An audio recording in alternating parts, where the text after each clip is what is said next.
Hey guys, I don't know if you're like me, but I love Count the Dings and everything it has to offer. I just can't find everything I need. I know about Cinephobe, and I know about the mailbag, and I know about Bomb, but that's all we do, right, Amin? No, we do so much more. What? Yeah, absolutely. If you sign up, patreon.com/countthedings, you'll find a plethora of other content, fresh content, extended content, the OG pod overflow, the Cinephobe cold opens that we've taken and made their own thing to live only there, the Rewatchingtons, Bomb in its full and unadulterated cut, early drops of Cinephobe episodes, and so much more. Said the OG pod. Now, is it new or is it old? Mace, I'm glad you asked that. It is a new incarnation of the old OG pod. Oh. So it's me, Zach, Trey, Waz, Tom. I love those guys. Just like we always were. Going back to the True Hoop days, we're recreating that magic, recapturing it, and putting it back out. We're talking hoops, we're talking pop culture, and most importantly, we're talking for 40 minutes for free, but then another specific Patreon exclusive segment for every one of those episodes. Funny enough about that OG pod, you're getting Tom and Trey on Mondays. You're getting me and Waz, aka Zosny, on Wednesdays. Amin's floating in between. I'm a floater. You never know when you're going to get Amin in those, so you got to listen to them all. And what if I'm not sure what Maze looks like? Because I've always thought he's a fat man with a fedora. He's got a weird voice. How can I see for myself what this Maze character actually looks like? It's crazy you don't know the answer to this because it's the Cinephobe Pod YouTube page. What? The CT5s on the Cinephobe Pod YouTube page, you can look at all of us. You can get all the OG pods on YouTube too, at Count the Dings 1 on YouTube, at Cinephobe Pod on YouTube, patreon.com/Count the Dings gets you everything all in one feed. You can link it to your Spotify. And now enjoy the show. Hey listener, Zach Harper here, Underdog Fantasy, the easiest place to play fantasy sports. Also, fastest growing fantasy app in the industry. Here's how it works. The Pick'em game. Pick whether your favorite players will have a higher or lower stat total in this week's game for a chance to win big. How big, you ask? I'm so glad you asked that question, listener. You can win up to 100 times your money in a single night. Pick between 2 and 5 players, build a pick'em entry. You can also do rivals picks. You can put like Tyrese Halliburton and Jalen Brunson against each other, and whoever has more points, more assists, more rebounds, whatever you want to do, that is your rivals pick.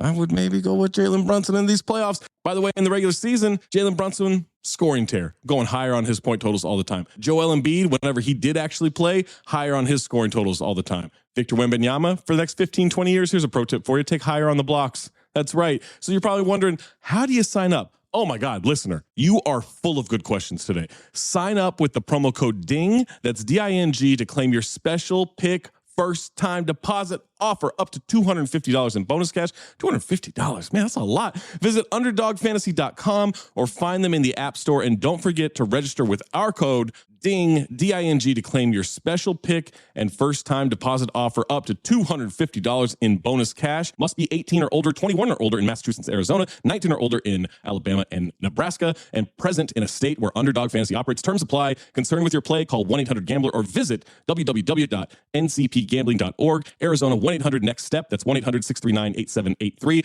Or text NEXT STEP to 53342. New York, call the 24/7 Hope line at 1-877-8-HOPE-NY or text HOPE-NY 467-369. When you need mealtime inspiration, it's worth shopping Baker's, where you'll find over 30,000 mouth-watering choices that excite your inner foodie. And no matter what tasty choice you make, you'll enjoy our everyday low prices, plus extra ways to save, like digital coupons worth over $600 each week. You can also save up to $1 off per gallon at the pump with fuel points. More savings and more inspiring flavors make shopping Baker's worth it every time. Baker's, fresh for everyone. Fuel restrictions apply. Hello, I'm Paul Giamatti. And I'm Stephen Asma. Join us on the Chinwag podcast every Wednesday, where we trade the banal and the boring for the super strange and bizarre. They committed human sacrifice? I did bring up human sacrifice, yes. You sure did. That just went by fast. Kind of casually toss that out. I would like to have an alien hatch its young inside. Holy shit, really? She saw world peace, and I saw demons coming out of the wall. I will say that there was a green couch outside of the principal's office, and you sat on it if you had lice or if you got into trouble. They wake you up from the goo pods, to live in reality, and you're naked and screaming. It's like... Follow us for free on Apple Podcasts and all major podcast platforms. For more information, go to chinwagpod.fm. And find enlightenment through our Instagram or TikTok at chinwagpod or on Twitter at chinwag_pod. When you listen to Nobody Listens to Paula Poundstone, the comedy podcast, you get a belly full of laughs and a head full of real information. Our gallimaufry of expert guests answer questions on stuff adults need to know. I have mold in my dwelling. What do I do? What's gerrymandering? What happens chemically when I fall in love? How do I handle a parent-teacher conference? What are microbes? Listen to Nobody Listens to Paula Poundstone. Solve problems, get laughs.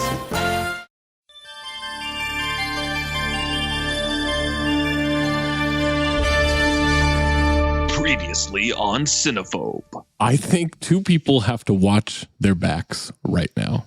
Michael Biehn and Gordon Bombay. Oh, Rock? I think that Chris Rock might be here, and it might be his. My twin brother was CIA. Michael, you take that telephone. Holy shit, Yeah. TOCB phone. I went down a rabbit hole on this thing. This is the Nokia Communicator. That's a stupid name. Is this shit dangerous? There's some risk. What kind of risk? We talking bad credit risk or bullet in my ass risk? You'd be well compensated. For bullet in the ass risk? I hope that's a lot of compensation. How much? Throw out a number. $1 billion. And I said, great fucking answer. Yes. And Tony's response, you've overshot. You've overshot. I don't know what kind of budget you're working with. Get in the car, bitch. Chris Rock as Jake, as Kevin, as Michael.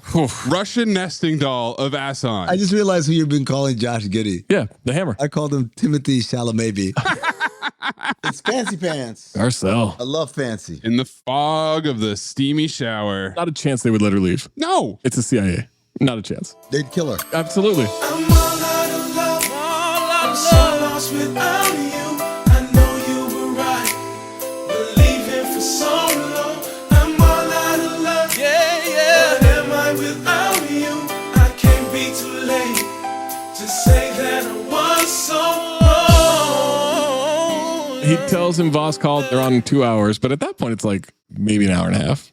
Time's gone by. It doesn't matter. Cut back to exposition and jargon in command headquarters. Exposition about a tracking device. Tracking devices on the vehicles, blah, blah, blah. Computers, tracking, no codes, can't detonate the bomb, 3 short tones. They're going to give Stormare the money. Rock can't believe it. Wiggum, actually, it's all digital dollars. Ones and zeros, man. It'll take his bank 48 hours to realize the money doesn't exist. Ah, the first crypto bro. Do we get exposition on how many people have been buried at the cemetery? 2 million? Cemetery exposition. 2 million? Voz is sending a message, and that's when I said, Big Voz, 5 checks? 5 dudes? 5 checks? God damn, 5 dudes? Oh my God, 5 dicks? Damn! 5 checks? They're then informed to go somewhere else. Voz has them being followed, make sure they're not being followed, but someone is. That's what makes it so fun.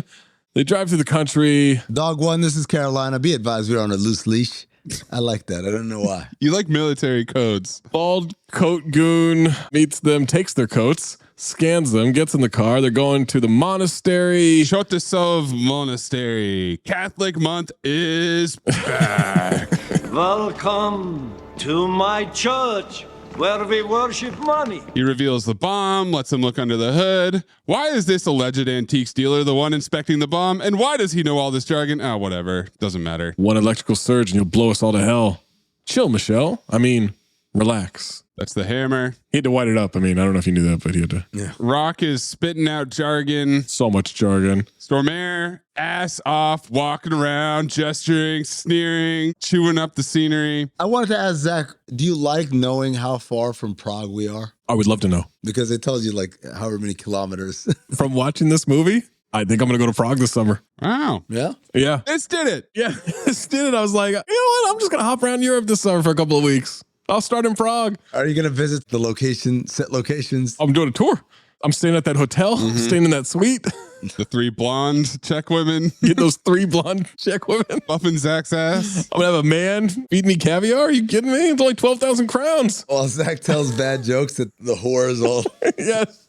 They'll love it. Uranium detectors of weapons grade. We can all be on our way. The hammer is astonished. This is plutonium reflector.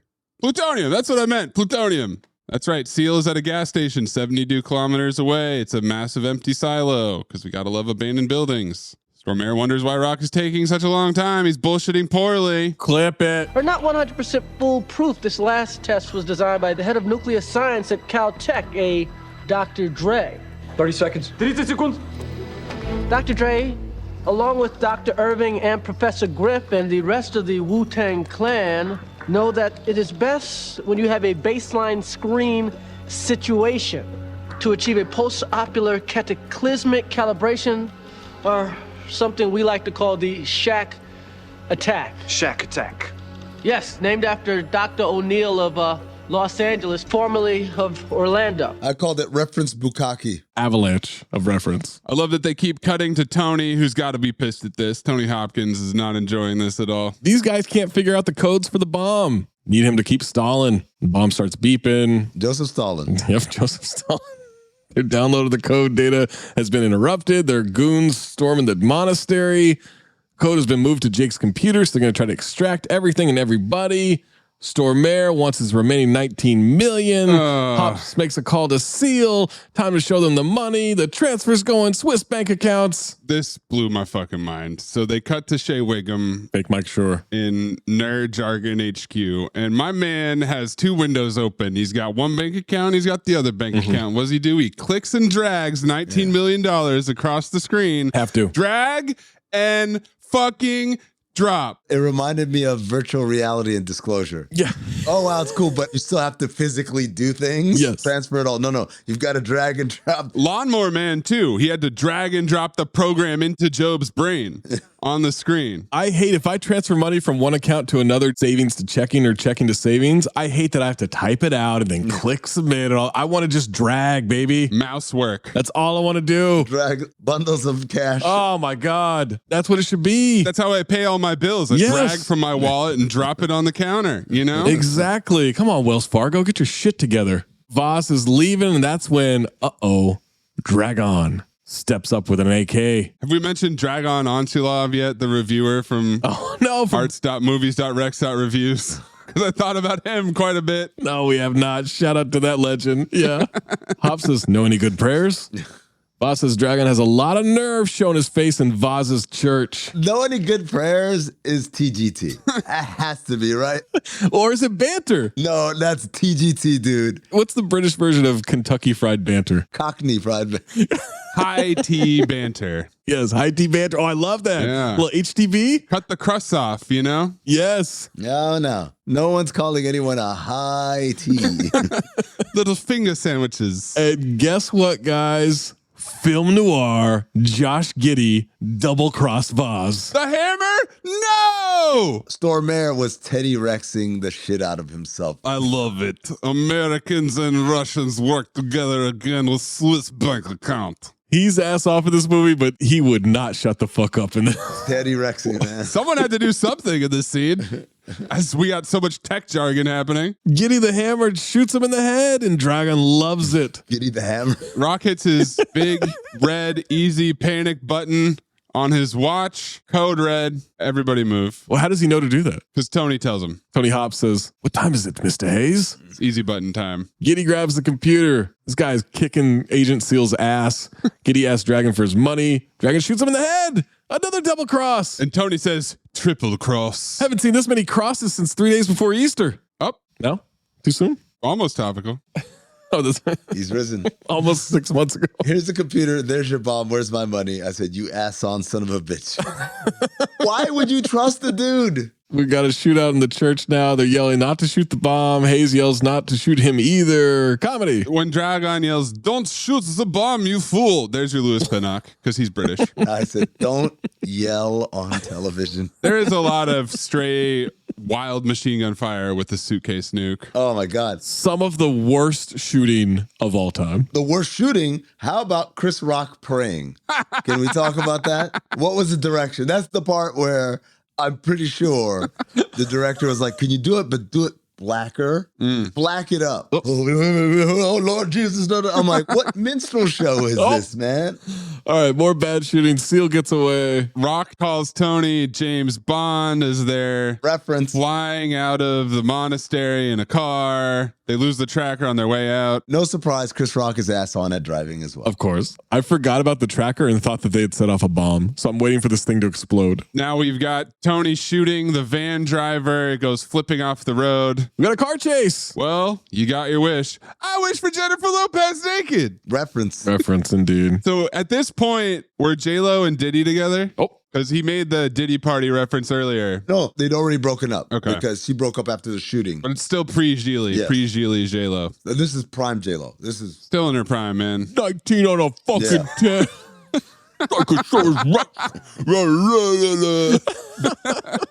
Slattery is yelling about the satellite position. Swanson finds the tracking device. Now they're driving down a road through the forest. Terrible banter with Tony and Rock. And I wondered, oh my God, do we have a Hi, sweet Annie. award for partners? Oh, have we done that yet? Who's that man? Well, that's father and son or parents. I thought you were going to ask, are we doing a Pacino De Niro Heat situation where they're actually not in the same scene, even though they're shooting the same scene? I kind of got that vibe. But yeah, the Sweet Annie for partners is definitely up there. There's Who's That Man? There's Hi, Sweet Annie. And now there's Get in the Car, Bitch. Get in the car, bitch. Is it Get in the Car, Bitch, or is it Do you know any good prayers? Or whatever? Yeah, I think it's Do you know any good prayers? I think that's what it is. Tony has to remind Rock that there's a bomb in the back seat, the one that he threw in the back carelessly minutes ago. And then the Sean Astin, these to get so many pulls. They crash head first into a tree. There's so many things wrong with this, all right? They crash head first into a tree. No airbags. Yep. No damage to them. Not a scratch. No whiplash. They reverse the car and it runs. It's not dented. It's untouched. They were going 50 into that tree. Yeah, 50. Woo! And by the way, there's a fucking nuclear bomb in there that just a second ago you said, hey man, watch how you're driving. Right. That is absolutely Sean Astin digging a pool. That nuke is a Panasonic Tough Book. You could just throw it everywhere. It's one of those laptops you bring to a construction site. You can toss it. You can drop it 2 stories. It's fine. Goons are converging on foot. They're shooting at a stationary object and missing it. What can I say? I'm a bad shot. Now we've got a guy in the way. Tony urges him to commit vehicular murder. They run him over, but he's fine. He jumps on the car. On the front of the car. Yeah. And now Tony Hopkins' old ass is climbing out the side window, and Chris Rock is going, whoop his ass. I could watch him do that 1,000 times. This entire scene, everything that Chris Rock says. Get off! Take a bus! I got glass in my ass. I want to go to Jersey. I want to see my girl. I want to watch Oprah. He's obsessed with his ass. Put your head in the car. Put your head in the car. He's whooping your ass. Tony Hopkins clocks this dude, but then has to shake his hand out. Yeah. Because it's nothing but soup. I've broken every single bone in my hand. I cannot bowl. What? Really? Listen to me. There's nothing solid left in there. It's just bloody soup and bone broth. Goons get a car on the side. They clip the door as he pulls his head back in. The 2 cars are next to each other, and the goon is trying to grab the bomb and hand it to the guy in the other car. Chris Rock, you're in the middle of a field. Just make a left turn. No, gotta go straight. Why are you allowing them to execute this? Slam on the brakes. Anything but keep your pace. No, go the exact same speed, straight line. That's the way to do it. He gets the bomb, hops, tosses him out of the car. They start to reverse to pick up the bomb. They get rammed from the front now. Hayes is screaming he wants his money. They get rammed down a hill, hit a tree. Bad guy grabs the goon and the bomb. I don't know about you, but I'm hungry. What? That's TGT. I guess so, yeah. The whole I'm unfazed by all this shit. HTB. I could go for a bite, yeah. Now they're reconvening with Slattery. Good news is they downloaded the arming codes, but they have the computer. They don't have the retinal scan. All of a sudden, fake Mike Shore is just like, yeah, but they'll break it. Yeah. You were like, this is foolproof. And now it's like, they'll break it at some point. What? What are you kidding? No big deal. The obvious plan is to use Rock as bait. Tony's got the toothpick out. He objects to them making Rock expendable because he's the empathetic, caring CIA agent. Yes. Which is why he's taking orders from Slattery, who's 25 years younger than him. You need to get the subject on board. And he goes, subject. Now you have feelings for him? Feelings? Feelings. Feelings again. I mean, he's had this position the whole time, but it's a ridiculous dichotomy here of Slattery's like, fuck him. Fuck this guy. We found him on the street. Let's just get him killed. We don't give a fuck. We're the CEA. Cut to Hayes yelling, no! You want to be a little worm on a hook? Never heard of Jake Hayes. They don't even know I exist. Just let me go back to Jersey, get my girl, and disappear. Sorry I'm not Kevin, but Kevin didn't make it out of this alive. Good point. Yo, this PowerPoint that Tony Hopkins gives right here. Who designed this? A simulation of a nuke in Jersey? Yep. All of a sudden, we're inside the bomb. What? Blow it up. He had it commissioned. So Jay Wickham, hey man, can you like just in case? Look, man, we'll get to this in the trivia, but you couldn't have cut a couple things out of this movie. Oh my God. To be more sensitive. Like, I don't know, showing a bomb ruining the New York metropolitan area, blast alone, killing thousands, shockwave, blowing away tunnels, buildings, bridges, and then comes our old friend radiation. Our old friend. Look at this photograph, by the way. Look at this photograph. Every time I do, it makes me laugh. That's Chris Rock trying to look stunned, concerned. I don't know. You could tell me happy, stunned, concerned, smoldering. Don't know. I submit to you, this entire PowerPoint and video was not what convinced Chris Rock to like, okay, I'll do it. No, definitely not. He's got to bring it home with something personal, I mean. Guys, they've got us in check. We can't let them get checkmate, can we? The chess game! Because he plays chess from the beginning of the movie! You guys are uncheckable. The way Rock sees it, they've only got 3 moves. Jesus Christ. Attack, retreat, or block. Zach, it's like when Taffer does the fucking stress test. I'm going to cut a guitar string because you like guitars, right? You like guitar? You play music? So, all right. It's the same shit. Yeah, you mentioned a long time ago that you like this shit, so. Yeah. Can't attack. Don't know where they are. Retreat. Boom. Then we block. You could block, but you only got one piece left, and that's a pawn. Chess. Jack gets the phone records from the hotel by slamming a guy's head into the counter. That easy. One call to Jersey City. Oh, remember when he made that phone call? I wonder if that's going to come back into play. Cut to New Jersey. They're already there grabbing her. They kidnap her. They already came into the country with the nuke. Immediately. They have a closed circuit TV. They watch the shit happen. They know that they're connected because she's got a picture of Jake Hayes in her bag, 20 CB. And she wonders, did he sell you bad tickets? Yeah. Head back to the Ann TikTok shop in Prague. Time to check in with Tony. And that's when they learn that Dragan already got Julie. Mm-hmm. They're waiting in Prague. He's already in New Jersey. That's at least 12 hours behind. Easy. Seems like if they wanted to blow up the suitcase nuke, they'd have plenty of time to do it at this point. He thinks that they use Julie as their pawn.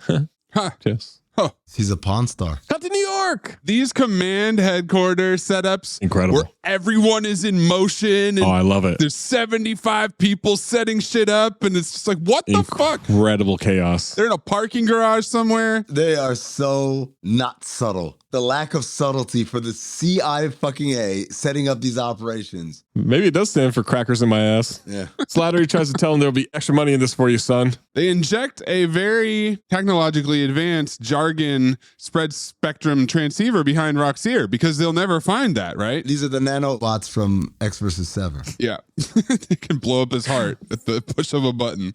Rock loudly announcing that he might want to do the right thing. Hey, I'm the one with the dead brother. I'm the one who misses this girl. And I'm supposed to put up with your shit because you're a spy, big deal. Every woman on the planet's a spy. Oh, message. Whoa! Man, you guys can't even find Saddam Hussein. You know, if you told a woman right now at 8 in the morning that her husband was sleeping with Saddam Hussein, she'd be able to find Saddam by 8 o'clock that night and say, Saddam, don't you ever come around my house no more. I said, sodomy, Hussein. Hey, I did you a favor, okay? You called me. Now, if you ever talk down to me again, I will beat your ass so bad you'll be the only guy in heaven with a wheelchair. You better act right before you get smacked right, bitch. Slattery just got undressed by a civilian in front of the entire CIA. And poked in the chest, by the way. I don't want to get too bogged down in this. I don't think Saddam's coming to the house of the husband. I think you're going to Saddam in any relationship. Yeah. There's no way. He's too powerful. Back-to-back Saddam movies, by the way. It is. Shout out to Aziz and Observe and Report. Saddam month. Hot Shots Part 2 coming up. That's got to be next. Rock gets out of a cab. The agents are watching him. Seal says, bomb on American soil. That's a nightmare we always talked about. Ass on. Oh my God. Major cue card reader. He's a professional. He says you'd be surprised what you can send by air freight. Too soon, buddy. You really can't cut any of these lines? Too soon. Seems like that's an easy fix. Cut the scene. Dragon calls Hayes. Listen closely. No, you listen closely. I got to hear her voice. He hears her screaming. You are in no position to make demons, but if it gives you pleasure. He's got to wait outside the apartment, have a car pick him up. CIA believes they'll move him 10 or 20 times till they've lost the tail. Rock is so ass on looking around. I mean, This is Dave Yeager territory, man. There's literally nothing he can do and look convincing at all. Every single thing he does is ass on. He gets in a van. We've got jargon from Fake Mike Shure. We've got Hops and Slattery bitching about the plan. They're going to have the National Guard standing by. They bring him to a room with Dragon in it. Jake wants to know where Julie is. I love that there's an abandoned hospital in the middle of New York City. You know, why not? Easy access. They tase him, and the tasing shorts out the very secretive and highly technological microphone that they put in his ear. Yep. Man. Who could have known? Taser month continues. Observe and report. They're going to bust in the hospital at all entry points. Hops thinks they have something. It's Hayes in the van, so they pull back the invasion. They see a black guy in a red bandana thrown in the van. They sure do. They're following this van. It's 100 unmarked cars right next to each other. It's the OJ chase. You'd lose every single Grand Theft Auto. How many unmarked cars? How many unmarked cars? Hopkins flips, goes rogue. They're trying to get Hayes to open his eyes for the computer. Slattery thinks the bomb is in the van because they can hear his device again. Slattery calls for them to converge on the van. Dragon is about to cut off Jake's eyelids. Yeah. No, he's just giving it a little slice. It caused him to open the eye.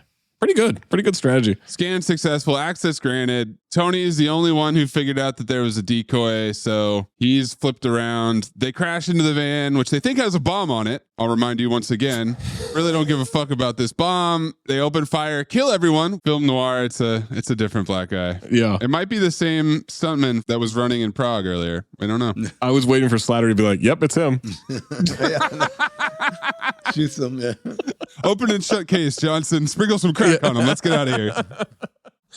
Get the codes. Jake is memorizing the codes. The bomb is armed. This shit, man. This shit right here. They're about to execute Rock. Did you use the password? Password? Hey, I don't speak terrorist. Cobra formula. They only counted 8 numbered sequences. You're going to need a 7-letter password. He's bullshitting them. This henchman has luscious chest hair. Yes, he does. A real rug. In a deep V situation. You have to. You can't wear anything else. You got chest hair like that. Hops and Seal are coming in. They knock the door. They come in killing. Hayes can't find Julie. Hop says they'll find the bomb and her. Jake remembers they called in the code, says to redial the goon's phone. Gotta love redial as a device. We also get Wiggum jargoning his ass off in Nerd HQ. Oh my God. 20 minutes or maybe 5 to 10 minutes. I don't know. Some shit I don't know. Some amount of time. Do it quickly. They figure out they got to go to Grand Central Station. It's 3 blocks away. They have to be within 100 yards of the bomb to get a hit on the scan. The bomb is hot. They think it's underneath in the main area. It's under us. They start evacuating. Hopkins cannot move at all down this hallway. Shoving people left and right. Tony hopped so that Liam could amble. Security guard opens the door to the lost luggage room named Live Forever and gets shot immediately. Immediately. I didn't even have time to write it in my notes. No. I'm like, who's this guy? Oh, he's dead. Doesn't matter. He's dead. You're dead. Beep boop. All right, Seal kills the guy. They got a shootout. Seal tosses a suitcase. Henchman's like, are we doing skeet shooting? And then he gets taken out. Who runs worse? Who runs worse? Tony Hops or Chris Rock? It's Chris Rock because he shouldn't physically. I understand. I watch Tony Hops run. Of course, he's 1,000 years old. Chris Rock is what, 45 there? Not even. He's like 30s. Jake is screaming for Julie. There's 3 minutes till the bomb explodes. you dumb shit. The bomb is going to explode. It doesn't matter where she is. Yeah. She's going to die. I thought we just showed you the PowerPoint, but apparently he wasn't paying attention to that part. Apparently, no, it wasn't. They got his attention when they said checkmate. I was like, oh. Snapped it back. Them arguing about who's going to get the bomb. Nice sweet Annie. I'm not buying it. This partnership needs to end. So how does he remember numbers, guys? The most ridiculous chess position. Well, not just that. Tickets position? Well, it's his two loves. It's the scene from the beginning of the movie. Two things happened in that scene. He was playing chess and he was selling tickets. How can we make those things into actionable skills that help him save the day? Trying to remember. Whenever I hear numbers, my head converts them into chess moves or seats at the garden. That's the only way I can remember. Take your time. Just relax. You know the codes. You can do it that night. Okay. Queen's Bishop 3. Across from mezzanine section 304. Okay, let's see. I saw Queen's Bishop 3. I'll see in section 142. 142. It almost made me want to turn this movie off, as I had forgotten about this connection. But also there is a beauty to it where it infuriated me, but at the same time, watching Chris Rock Oh my God. try to connect these things. Had A Beautiful Mind come out yet? I think so. 'Cause that's what he's trying to do, right? Yeah. His way of doing it is like, oh, aisle seat in section 142. That's not a device for remembering things. You've just remembered 142. And when he says Queen's Bishop 3, is that just 3? I guess. I don't know. Yeah. Is he adding 2 extra words to the fucking number every time? Yes. Mace, it's so bad. Bishop to Rook 9, Dano. It's so bad. I appreciated it. No! You know what? They got something here. What? This is Taffer cutting the guitar strings. Steele walks in. Did you find her? Dumb look on his face. He gets shot in the back. Yep. Dragon's got Julie behind him. Touch the bomb, she dies. Bomb goes off, everybody dies. Great. Let's cue up a villain monologue. He'll learn what death is. Your country grows fat while people all over the world starve. You stay at home. You watch our blood spill on television. War reduced to video games. Hold on, Dragon. That's not fair. We have people starving here too. Okay? Don't shortchange us on that. Also, it's a glandular issue. You take sides in conflicts you know nothing about, dictating to other people how they should live. You're so keen on playing God. Well, now's your chance to meet him. Message. Tony gives Rock 3 seconds before he kills Julie. Starts counting. Rock panics. No, I'll kill you. I'll kill you. 3. Rock shoots a suitcase. Tony ducks. That confused Dragon. Tony pops through the suitcases. He fucking Kool-Aid Man's through this luggage. He shoots Dragon. Dragon goes down. I fucking lost it. He dies with a fucking quack. It's fucking terrible. It's a CT5 death, man. It really is. I don't know where yet, but it's going in somewhere. Hopkins shoving the bags. He called out like the professor in Timeline from his cum cocoon. That move took him 4 years. 4 years to complete. He disarms the bomb with 0.12 seconds left. Yep, down to the wire. Why? Rook 643. Rory Sparrow, that's why. No, Trent Tucker, my bad. Trent Tucker, yeah, that's what it is, yeah. That's it. That's all it does. Beep, beep, beep. That's all we wanted it to do. Fake Mike Shore takes all the credit. Yep. The nerds celebrated HQ. Slattery comes in really late. Rock hugs Julie. They grab the bomb. Now Rock is expositioning to his foster mother about his brother at a CIA memorial. Is this real? This can't be real. What? I hope not. That they write their names in a book and their family sign the guest book and then they seal it. Their identities are never revealed. There are names written in a book and then pages are sealed. Well, so they are. If anyone gets that book, they're revealed. Well, we put it in a time capsule and then Nick Cage's daughter digs it up and knowing. Wow. And then he tries to figure out what happened in 2001. What? Well, they clearly didn't know in this movie. It also sounds like a National Treasure plot, which is another Nick Cage movie. Yeah, it sure does. We have to find the sealed CIA book. Oh, Seal comes up. Seal's not quite dead. Yeah. Thanks for keeping me off that wall. We'll stay off of it. What? Jake gives his mom an envelope. She freaks out at $90,000. Whoa, wrong one. This one's yours. 10,000. I'm good with 10. I'm sorry. You show me 90 and then give me 10. There's no way. I'm not going to be happy. Absolutely not. Rock tells Julie to take him out of the car. He needs to talk to Tony. Congratulations on your engagement. So I'll see you at the wedding, right? Nice sweet Annie. Oh, I see. No personal attachments. Fake made to the wedding. Tony is cucko-leering from the back. He's there. Congratulates him with the handshake. Terrible banter. It's so bad. No RSVP. Tony's got a new assignment. Well, if you're supposed to be undercover at a black wedding, I think you're the wrong guy for the job. You think Anthony Hopkins is circumcised? No. No, I guarantee he's not. Yeah, he's British. I don't know why that question came up from you, but now that I think about it, no. What was the thought process there? Hold on a second. Let's get into this. We don't have time for that. We got to keep going. Don't worry about it. Amin's just thinking about his knighted cock. Maze, I think this is a note from way earlier that he forgot to bring up, but this is one of the first notes he has. His notes before the movie even starts. That was his first note. Tony Hopkins starts describing the plot of Assassins, where somebody escaped from Rikers Island that's coming after Kevin. Carlos Palmeros, the world's foremost assassin. I don't care if it's Carlos Santana, the world's foremost man with the guitar. That's like the Tiger Woods of murder. How many references? How many this time? Yeah. Rock's gonna go off with his wife, be happy for 2 years, miserable for 90. Setting up future Chris Rock movie. I Think I Love My Wife. Was Kerry Washington, right? She was in that. Mm-hmm. And then Tony puts his dukes up. I got you. Because they're having fun, you know? I got you good, you fucker. Bite the soap. Bite the soap. I do kind of love his smug look with the dukes up, though. That's the most fun he's had all movie. This is where he brings up once again that he's fucking Swanson. Where does this come from? Tony really doesn't deny it. And she's at the wedding for some reason. Yeah. She's 30 years younger than him. You guys said that's why he's still in the field and Slattery is his boss. No. It's all the HR violations. Hitting on female agents. You can't move up. You're a liability, bro. Tony's never going to get married again. First thing you got to learn is don't take your girlfriend to a wedding. Hands him a wedding present. 2 tickets to Hawaii. Rock says he can't take it. Julie's calling him over to the limo. Husband. Get in the car, bitch. Call back.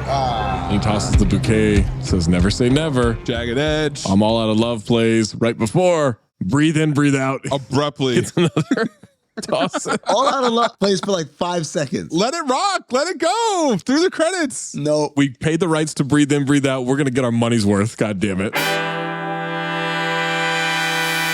Hello, listener. I'm sure you don't need me to tell you that we at Cinephobe love our pets. Zach and Boogie are inseparable. I've got 2 cats and a dog, and Amin is giving his best ass-on performance to convince dog owners that he loves their pet. Hey, Noodle. Hey, boy. How you doing? And Noodle was just like, whatever.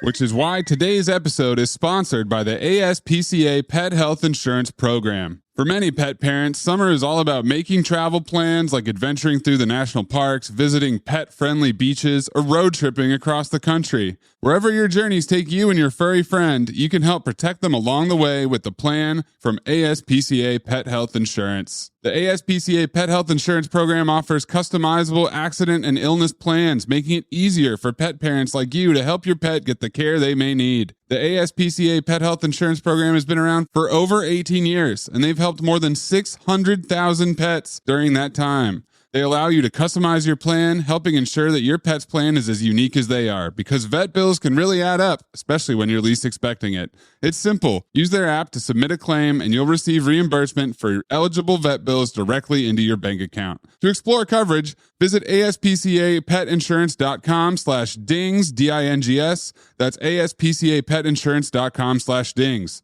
Again, that's aspcapetinsurance.com/dings. This is a paid advertisement. Insurance is underwritten by either Independence American Insurance Company or United States Fire Insurance Company and produced by PTZ Insurance Agency Limited. The ASPCA is not an insurer and is not engaged in the business of insurance. Hello, listener. Guess who's back? It's me, Anthony Mays, your favorite butcher turned podcast producer, and I'm here to talk to you about ButcherBox. ButcherBox is the most convenient way to get high quality meat and seafood that you can trust delivered straight to your doorstep. Free shipping, vacuum sealed packaging.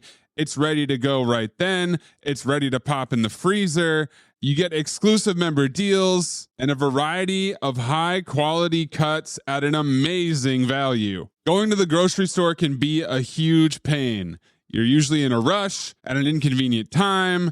You're waiting in line at the meat counter. You're taking a number. Maybe this place doesn't have a number. You're jostling with fellow customers. You're trying to get that ribeye that you want or that nice piece of salmon. Maybe the butcher that you're dealing with has a bad attitude or something. I don't know. That was never me, I promise, but maybe it happens. ButcherBox takes all of that out of the picture. You are always prepared with meat and seafood in the freezer, and you're not going to find quality for this price anywhere else other than ButcherBox. So sign up at butcherbox.com/dings, D-I-N-G-S, and get our special deal.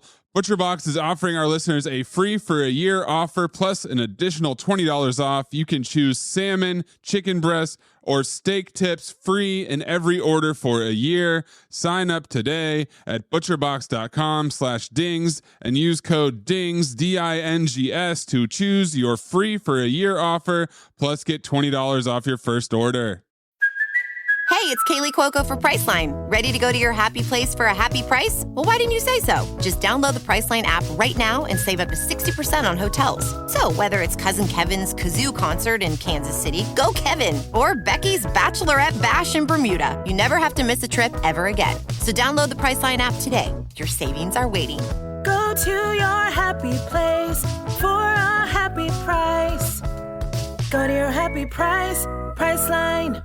R Slash is a hilarious podcast where Dabney Bailey uses ridiculous voices and emotions to read aloud the week's craziest Reddit posts. He reenacts various Reddit threads covering wild stories and secrets, petty revenge, relationships, and much more. So if you're looking for a daily distraction and a laugh, check out R Slash wherever you get your podcasts.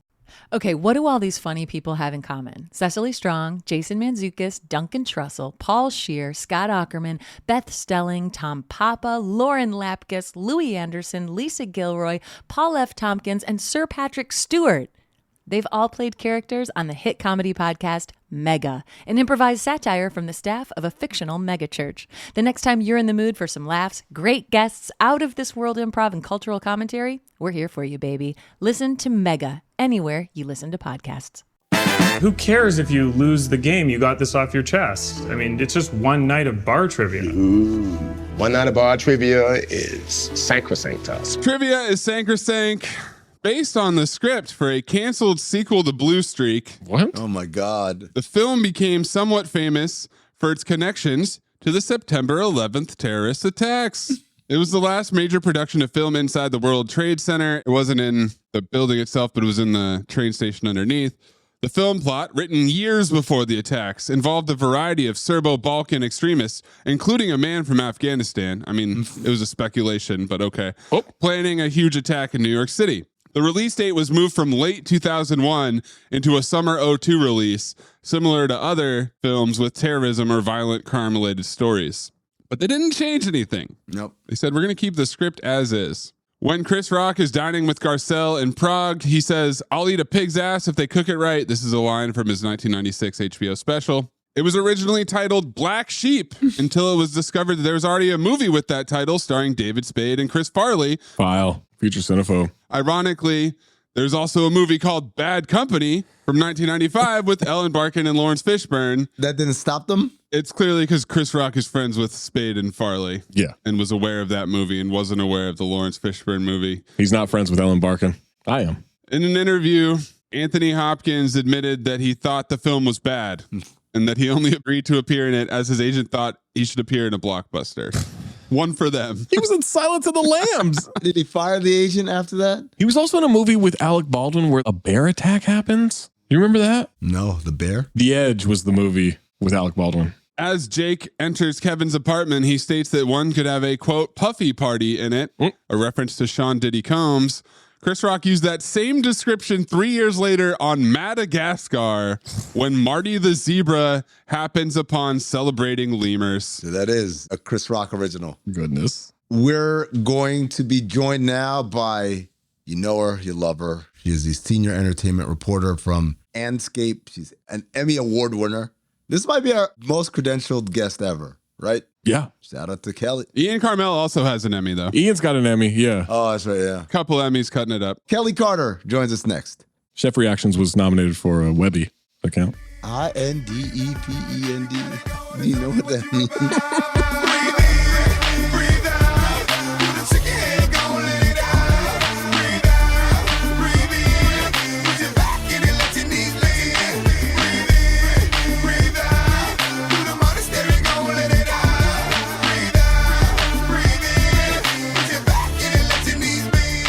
So our guest is the one and only Kelley Carter from Anscape. She has her show, Another Act. Get it wherever you get podcasts. And of course, my favorite piece of trivia, she's married to someone who loves Cinephobe. It still blows my mind because you got married a year ago? Last July, yeah. Yeah, so we're coming up on a year. Yeah. And I remember it wasn't that long after you guys got married when you revealed this. And I was like, what? Yeah. Oh, no. I feel like he saw us like tweet at each other or maybe a DM or something. And he was like, wait, you know him? And I was like, wait, what am I missing? What discovery am I about to learn right now? And it was, in fact, that he is a colossal fan of the podcast. So yeah, shout out to my hubby Marino. He loves it. Shout out to Marino. Absolutely. And so when you agreed to come on the pod, I gave you a list of movies. I said, these are some of the ones I'm thinking about. Yeah. You chose this one. Oh, don't blame me. I'm not. No, I just want to know what spoke to you about. Yeah, Kelley, why? You know why I said let's do this film is because I saw this movie in the theaters and it was right at the beginning of my career as an entertainment journalist. So I saw it at a screening and it's a film that I have not revisited since that initial viewing. So you approached this with a critical eye. Yeah. At the time. Now that I am a seasoned Hollywood reporter, I wanted to go back and see what I thought about a film that I haven't seen in, I guess, a little over 20 years now. Yep. So, yeah. Kelley, I kind of liken it to, I grew up in the 80s and 90s and Michael Jordan was the greatest player of all time to me. And, then I get into basketball coverage and media member and, all these things. I learned so much more about the game and I go back and watch and I'm like, yeah, you know what? He was the greatest of all time. Like, I'm not just watching a hero's tale anymore. I'm watching with a critical eye. Right. Maybe not the same effect that you had rewatching this movie, but there's some parallels there. There's some bits and pieces there. Yeah. Do you find Chris Rock to be funny today? Because I think Amin and I disagree. Well, Chris Rock in the late 90s, early 2000s, one of the greatest stand-ups of all time. And then his latest special I watched, and I laughed at 4 or 5 things. I didn't love it. I thought it was funny. I didn't love it, but I thought it was funny. Zach is saying he's not funny anymore. I'm like, well, he's funny. I don't think he's funny anymore. I think he's been hanging out with Adam Sandler way too much. And he lost his funny. He lost some of his edge? Mm-hmm. Yeah. I mean, like you said, undeniably, I think when Chris started out as a stand-up comic, and most certainly when he hit that kind of early aughts, 2006, top of his game. Like I've seen his live shows. I've interviewed Chris several times, actually. I think that he's funny when he's not trying to be funny. I think that he's great when he, is kind of revealing these early stories of his life, one that resulted in a really great sitcom.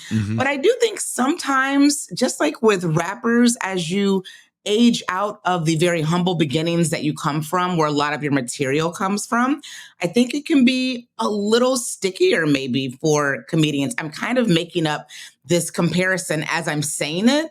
And I don't know if this is a real thing that's going to stick, but maybe he's lost a little bit of the edge. It's almost like hearing, a really famous, very wealthy rapper talk about being broke and poor and having, like a hustle mentality. It's like, I don't know if I believe you now, and maybe it's the same thing for what we've been hearing with some of his comedy as of late. But generally speaking, I think that Chris is really funny. I do. Interesting. I still don't think I'm being too hard on him. I just don't think it's there anymore. I think he's a guy that used to throw 100 miles an hour that can now throw 90, which is still fast, but it's not the same, right? No, it's definitely not the same, but I think there's a difference between saying it's not the same and he's not funny anymore. Yeah. You're saying like he's throwing 40. Yeah, well, I thought he threw 40 in that latest special. I did. You can only be around Sandler and Kevin James and Rob Schneider so much. Like if you hang around funny people all the time, I think it makes you funnier. I think you learn the bits and pieces and the flows and everything. And then I think if you're around hacks all the time, then it's going to make you a hack. And not that he's quite a hack now, but I don't think he's the guy that was doing the monster comedy specials that seemed to change comedy. So to be clear, when we say the last comedy special, we're talking about this highly anticipated first time we're going to hear Chris Rock talk about the Slap Heard Round the World special. Yeah. And Kelley, I think too on that, maybe my expectations were too high. I think everyone's expectations were really high for that. That was why I was like, wait, I want to make sure that's what we're actually talking about. Yeah. I think that it was the first, and at this point, still the only time he's talked about what happened on that Academy Award stage. And I don't know what I was expecting. I don't know what any of us were expecting, but I don't think it was what we got. I think we were thinking it was going to be one thing, and then it just was none of the things we thought it was going to be. And that probably, played a role into how we felt like, as we watched it. Like, I don't know if I laughed 3 or 4 times, which is unusual for me watching a Chris Rock stand-up special. Really? So you didn't? Wow. I didn't laugh, but I'll be honest with you. I was more watching it as a reporter because I knew that I was going to be called to talk about what Chris Rock said in this special. So I was more watching it through that lens as opposed to someone who was going in there to be entertained. But yeah, no. That was the special that had a live reaction afterward. And he filmed it in Baltimore. Yeah. There was a lot of buildup. It was commercialized. Not only was there the anticipation of what is he going to say about it, but they were trying to milk it for everything it was worth. And it did kind of feel like even once he came out and talked about it, he wasn't giving you his real thoughts because he had too long to process it and think about it and come up with what he was going to say. I was just thinking in my head, top 5 I thought was really Chris Rock's peak in terms of movie making. Like that was his best movie written by him, and that was 10 years ago already. Yeah, I definitely agree with you. I mean, when top 5, obviously I get to see films well in advance in most cases of them coming out. And when I first saw it, I was like, oh, if there's anything that's going to put Chris Rock in a conversation about potentially a best actor role, like this is it. And this is exactly the kind of film that voters love to see an actor like Chris Rock do. Hollywood loves films about itself, especially films that kind of poke fun of themselves. And they love seeing actors dive into that. And I thought he was also really good, in that film too. So I was a little surprised that it didn't get as much buildup as I think we all thought it was. I remember he did Saturday Night Live too. Like it was a big moment, and then it just didn't do critically what I thought it was going to do, because I did think that was a great, great film. Now, what about this performance in Bad Company? Let me ask this question along those lines, Zach. At this point in Chris Rock's career, he's done more than a dozen movies. Stuff as obscure as the rib joint role in I'm Gonna Get You Sucker, all the way to Lethal Weapon 4, which is blockbuster summer movie. Everyone sees it or whatever. Yeah. I thought by 2002 or the turn of the century, it was pretty clear. Chris Rock, funny guy. Chris Rock, terrible actor. Yes. Why did they cast him to be the lead in a spy thriller? Well, I'm going to tell you why. First off, this is a Bruckheimer film. And understand at this point, he's already had colossal success doing exactly this. So before he gets to this film in 2000, he had the Bad Boys success. Who knew? Because this is before Will Smith was Will Smith. Right. Who knew that Will Smith and Martin Lawrence at The Fresh Prince and Marty Marr from Martin were going to get together and make everybody a lot of money and do very well and be very well received? So the formula had been proven, and he'd done it again and again and again. And Hollywood was really loving kind of doing these buddy pictures and oddball action comedy movies together because Amin Hassan, Charlotte Wilder. Right. Yeah. Exactly. There were so many examples of that doing well. So I understand why they were like, hey, let's get a funny guy that the kids love, like Chris Rock, and pair him with, hey, here's a name I'm going to pull out of my hat.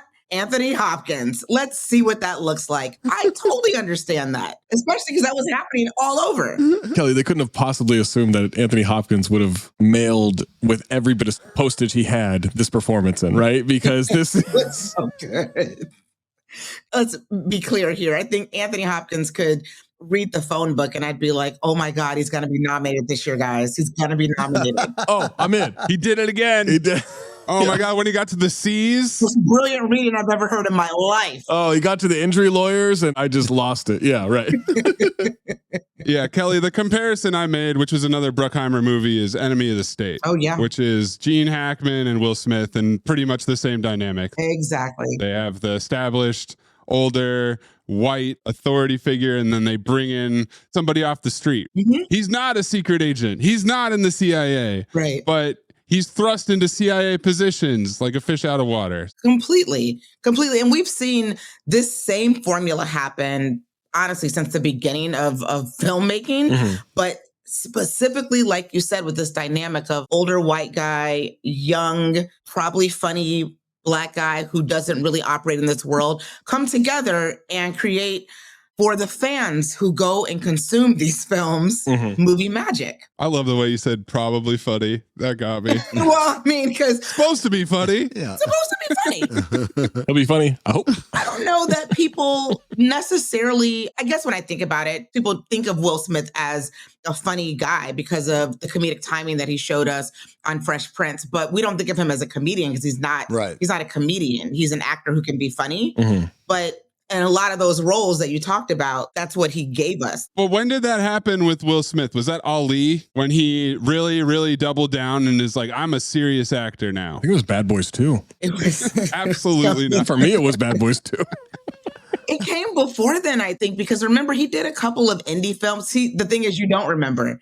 Because they're indie films. 6 Degrees of Separation? 6 Degrees of Separation, yeah. He plays a con artist. Yeah. A gay con artist. You know, when you do indie, especially after you have proven that you can open a film and you can open a blockbuster, you're doing indie to show people that you have the acting chops. So he knew that he had it. He knew that he had something special there and that he probably had an uphill battle to prove to Hollywood, I'm not just the guy who's going to run with his shirt unbuttoned in slow motion in a film. Y'all are probably going to want to give me a couple of awards at some point. I'm going to show you why right now in this film that 12 people will see. Welcome to Earth. Welcome to Earth. No, I'm sorry. I got it wrong. It wasn't Ali. It was The Legend of Bagger Vance. Obviously, yeah. That's the one. Oh, see? That was when he really cemented himself as a serious actor. And that connects it with Chris Rock right there. Do you remember his skit? Coming soon. From the people who brought you The Legend of Bagger Vance, The Green Mile, and Kazam. It's the story of a man, a black man, and a bunch of white people. The greatest love of all is the love of your pets. He comes into their lives and makes everything all right. Ain't no stank you can't wash down with a Mountain Dew. Sometimes you just have to believe. Give me a beer. You have a beer. Who you think you're talking to? Daddy! I wouldn't do that if I was you, sir. Who the hell are you?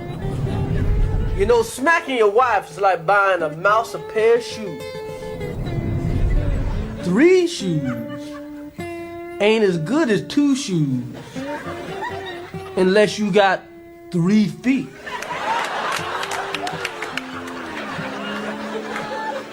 Mister, what the hell are you talking about? It don't make no sense. Your pa beating on your ma like that. Ah. Who are you? Name's Migger, sir. Migger, the magic nigger. 2 white gloved thumbs up, Roger Ebert. 4 burning churches, the Ku Klux Klan. I laughed, I cried, I shot myself in the head, Spike Lee. Migger, the magic nigger, from Ignorant Pictures. When you smack a child, the Nets lose by 15 points. I mean, listen, we all remember it. That's the connection. That's where it all started, probably. Probably. That's why he slapped him. It has nothing to do with her. It has nothing to do with Jada. She's a shield here. Yeah. I put my heart and soul into Bagger Vance. For you to make a mockery of it. Yeah. All right. So, Kelley, I sent you the list of Cinephobe awards that we give out after every one of these movies. Yeah. We'll start with Louis Pinnock, Mays. We start there? That's right. The Louis Pinnock Accent Award. I'd like you all to do an experiment on a plant, something that may benefit mankind. And if you devise something that's groundbreaking, I guarantee you a A in this course. Oh, well, hold on, man. You firing me? You can't do that, Lionel. Look, man, if you don't want me to have a foreman job, I understand, but I need my fucking job, man. We had a little debate in the episode before, Kelly, and so we're going to need you to weigh in on this. Oh, yeah. Peter Stormare. Okay. Swedish actor, plays Russian in just about every movie ever made or some other Eastern European country. Yeah. Is he always doing the same accent? Is that accent always different from his real accent? Should he be eligible for this award? I don't know what he sounds like when he's not acting. So I'm going to say what he gave us in this film probably isn't that much of a stretch. I don't know. It's weird, Kelly, because if he does the accent all the time on camera, it's because the role he keeps getting cast for is someone who would have that accent. Right. He plays Russian mobster, Russian astronaut, Russian black market eye implants or whatever. Bruckheimer definitely thinks he's Russian because this is his third Bruckheimer movie where he's playing a Russian character. You're known predominantly, I think, to most people, certainly for playing lots of villains, for which you have to have various different nationalities, German, Russian, Hungarian. Is it easy for you to tune into all of those accents? Yes. You're an extraordinary actor. I came in a lucky time. Going back to the late 80s, all the minorities had been outside the gates of big movie companies saying, don't portray us as villains or rapists or murderers. Yeah. And the guys up there, in suits, wow, let's get back to the Germans and the evil Soviet Union guys. Yeah. So here comes Peter to Hollywood, and they ask, can you do a Hungarian accent? Oh, yeah. And I know there's only one line in American movies. It's when Keanu comes to Russia, he's a and I'm Russian. Do you want to, then we switch to English. Do you want to see the lab? Yeah. That's why I'm here for. Okay. Wait. So were you actually doing the accent? No. They don't know. They can't tell Serbia from Senegal. So you're saying the movie executives, they don't know. They'll go, can you do Serbian? You'll go, sure. And you'll go, oh, do a Ukrainian accent? Okay, yeah. Hell yeah. You're born in Europe. You're supposed to know all the languages right. of Europe. Well, I have to say, it served you very, very well. Hasn't it, gang? It served him brilliantly. I have a little bit of expertise that these guys don't. I'm on a 65-day streak on Duolingo of learning Swedish right now. Oh, wow. Swedish and Russian are not similar at all. Not similar at all. 65 days ago, he could have told us this, but I would have known this 65 days ago. Thank God we did it today. I feel like you need to be on a 65-day streak of doing Russian as well to make that statement. Yeah. All right, I'll start that. We'll come back in 65 days and do an addendum episode. But yeah, I'm torn on him because I think he's doing a less cartoonish Russian accent than he did in Armageddon. Okay. I've got a theory here. So there was this conversation around Chris Webber when he got popped for perjury, right? For lying about the stuff at Michigan and everything. And someone had said, might have even been like Jalen Rose, but someone had said that at a certain point, it's possible he lied so much about this that it has now become his truth.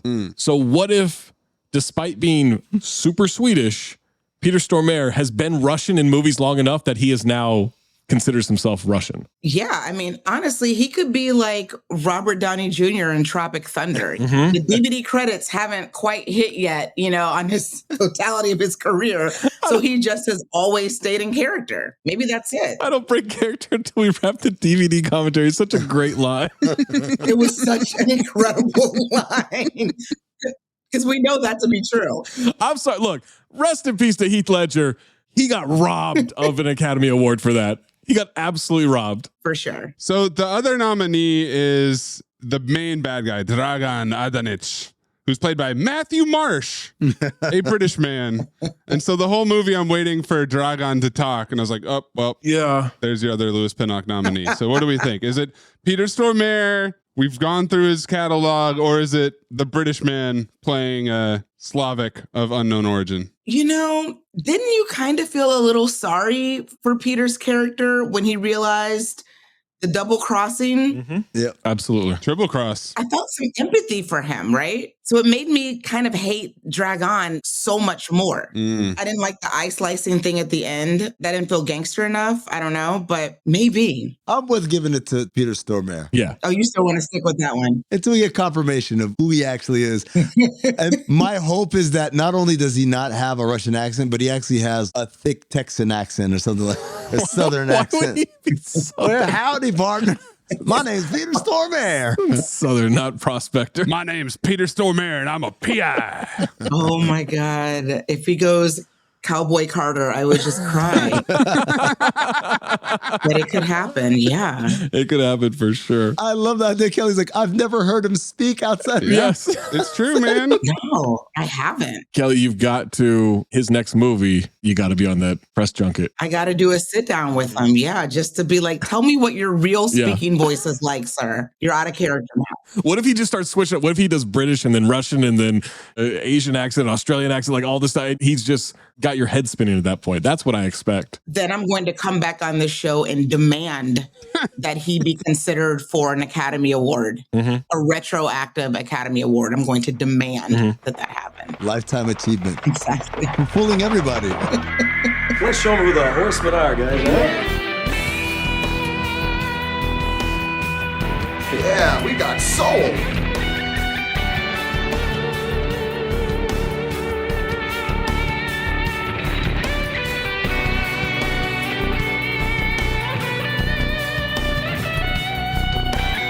The next category is the 5 Horsemen. Okay. We've got a lot of exposition and jargon in this movie. John Slattery's character, all he does is give you exposition. Shea Whigham's character, all he does is give you jargon, especially when he's in his little nerd headquarters at the end of the movie and they celebrate.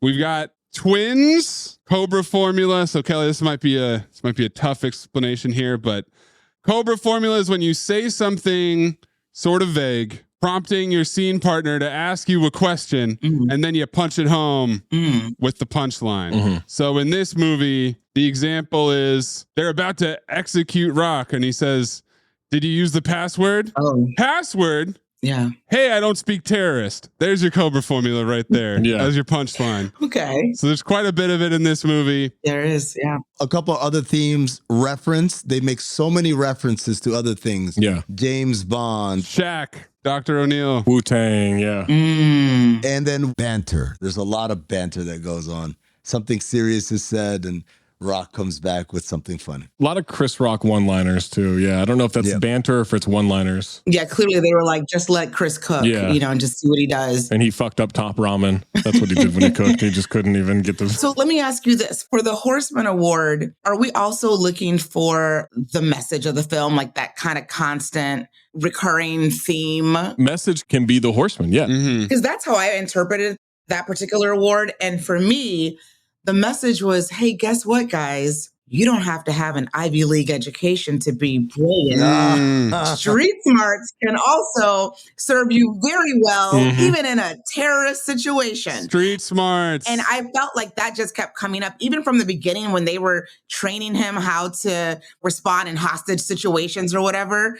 He outperformed what their expectations were of him. Of course, because I'm a hustler.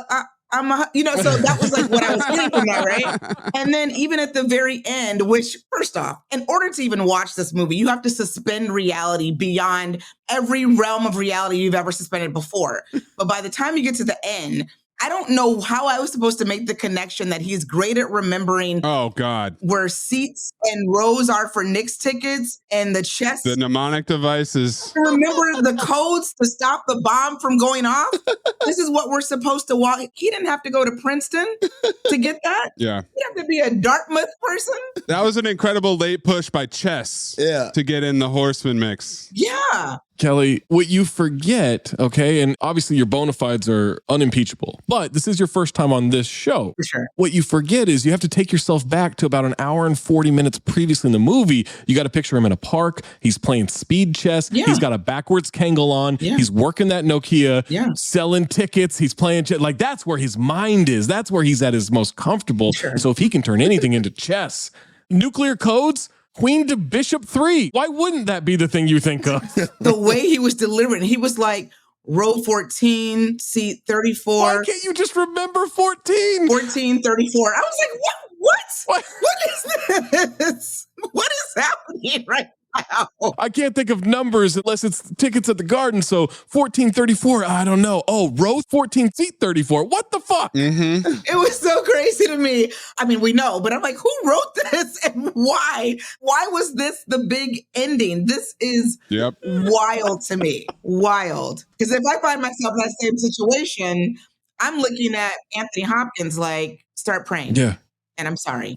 You better start snipping some wires here because this shit ain't happening. Yeah. Because I didn't remember anything. I literally had a knife to my eye. Yeah. My girlfriend was sequestered somewhere and they were going to kill her. I don't remember any codes that went. I was just trying to survive in the moment. So I'm sorry, guys. 9 days ago, I was trying to get Lion King tickets for somebody. This isn't. I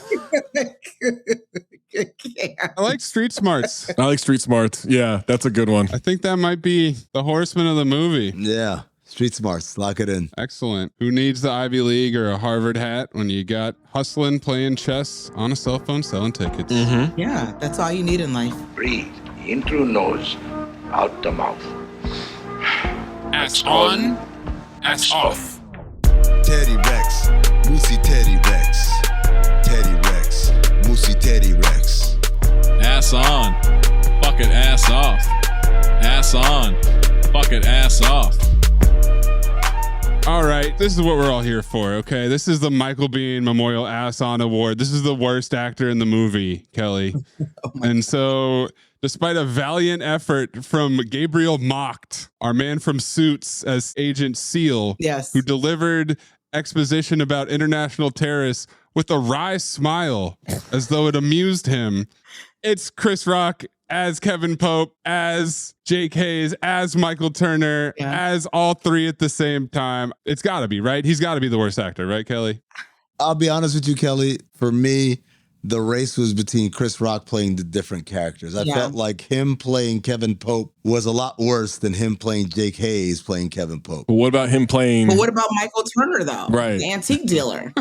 When his neighbor came over, I felt like he was on the spot. You know, he was able to juggle it a little bit and stay in character. Literally. You know how hard it is to play three different people in one movie? Ask Eddie Murphy. It's challenging. We saw it. His eyes crossed. Yeah, it seemed hard enough for him to play one of them. Jade. He squinted as all four. I've suggested that he is the worst actor we've ever had. No. Michael Biehn is pretty bad. Michael Biehn and Emilio Estevez are all-time bad. But Chris Rock, he's squinting to be dead. He's squinting his eyes as hard as he can as a dead man. Not pretending to be dead as a character. His character was dead. This is why I want to defend Chris Rock. I feel like the thing that I loved about Chris in this movie is that even when he's not supposed to, especially when he's not supposed to, he gives us all of these vintage Chris Rock characters or Chris Rock moments. Like there's a point early in the movie where he goes full Pookie from New Jack City. And I was like, yes, Chris. When he rolls the blunt. You see what I'm saying? Is that what he was doing? And then there was another point where he was from Pootie Tang. Yeah. And then my favorite moment is towards the end, right before you get to the top of the third act, he looks directly at the camera. Yep. And I was like, that's what Chris does. But that's not good. And I was really glad that they let him do that. I mean, I honestly feel like they were like, let Chris cook and let's see what happens. But if you can't get water to boil, cooking's not a good idea. That's the thing You got to connect the gas line to be able to cook, unfortunately. It wasn't a comedic addition to break the fourth wall. It was just bad acting. Latte pronto. No, but see, you look at it like that. I looked at it like He was giving us CB4. Oh. He did that in CB4, and it was so memorable. I wish we'd watched CB4. CB4, listen, I haven't seen that movie in years, but let me tell you. It's a banger. Top 5. Love it. Yes. As a side note, CB4 or Fear of a Black Hat, if you had to pick one. Oh, CB4. Really? I love Fear of a Black Hat. Honestly, I'm embarrassed to tell you how many times I went to the movie theater. Wow. Paid my money. I was a teenage girl who thought Alan Payne was attractive. Of course. And wanted to see him shirtless again. And that's just what that was. How could you not? But I love the movie, though. It was the first time I think that the hip hop generation had seen like a mockumentary, you know, essentially about the culture. And I just thought it was like so fun. The soundtrack was great. And there was a nice social message to it. And is there a lot of stupidity in it? Yes. The big ass biscuits, you know what I mean? There's a lot of foolishness in it. I'm black, y'all. I'm black, y'all. I'm blacker than black, and I'm black, y'all. I'm blackity black, and I'm black, y'all. There's some fun there. CB4 all the way. Gang, gang. So to me, it comes down to Chris Rock in the beginning as Kevin Pope. Yes. Before he gets killed. I mean, you said it. The second he's watching Peter Stormare play chess in the opening scene, that's the first look. It's really bad. But he gets competition from Chris Rock as Jake Hayes, as Kevin Pope, as Michael Turner, when he's meeting Stormare and trying to explain where he's been before they make the drop. They're at that weird little park in the middle of a lake. The meeting before the meeting. The meeting where they set up the next meeting. Oh, yeah. He's fine as Jake. I didn't have an issue with that. Is it that we just don't like his twin brother? Maybe that guy's not likable. Yeah. I'm willing to agree that he's not likable. That's not a bad idea. Garcelle said he was distant, you know? Intimacy issues. Wasn't fully present in the relationship. Maybe we just don't like Kevin. Interesting. Kevin doesn't like hip hop. I mean, come on now. He skis. You have a choice between A Tribe Called Quest and whatever classical song he was playing. You're going to go with the guy playing Tribe. Just seems like a more approachable, friendly, fun guy. Plus, he can get you tickets to whatever you want to see at probably a good price. And remember nuclear codes. It sounds like we're going Chris Rock as Kevin Pope, right? That's Chris Rock as Kevin Pope. I'll give you that. I'll give you that one. It's just Chris Rock. But mostly because we don't like Kevin. I do have a question though, Kelley. So he's on the date with Garcelle, you know, he's trying to resist his temptation because he loves Kerry Washington. And it's all going okay. Garcelle's thinking that he's playing hard to get. But then she kisses him and she knows immediately that he's not Kevin. How did she know? I wish I knew because I don't know, maybe my husband has a secret twin out there and I would like to know. You got to test it out. Yeah, you got to know. But what I do know is that I said earlier that you have to really suspend reality in order to even consume this film in the first place. Her scenes in particular, you really have to suspend reality because she's a reporter at CNN. CNN Europe, yeah. Covering world politics. Yeah. And then she discovers, P.S., that her boyfriend was not an antique dealer. He was in the CIA, had a twin brother who now is about to stop the world from exploding or America from exploding. And her instinct was to leave? Girl, that sounds like an exclusive for CNN. You must not want to get that contract renewed. Like, what are you doing? This is the story of your life. This is the part where Kelley pulls out her Evie and just slams it on the table like, you want one of these? Do you want one of these? No journalistic integrity. Kelley, you also have to suspend it because they let her walk away. No way would the CIA let her leave. Because 7 minutes after she left, she's like, hi, Anderson, I'm now live. Hey, Wolf, you won't believe this shit. This is going to get me out of CNN Europe and get me to the CNN America big leagues where I belong. Yeah. I'm ready to come back to Atlanta now, you know? I was so confused by that. I'm like, no one has ever met a journalist who wrote this. What? No. This is a career-breaking exclusive. You almost were killed falling down a laundry chute. We were shot at her. She got shot at. And an aging CIA agent killed somebody and saved you, and then the body falls on you. And you're like, I'm going to leave because it's not my boyfriend and I knew he was lying to me the whole time? Girl, get your life.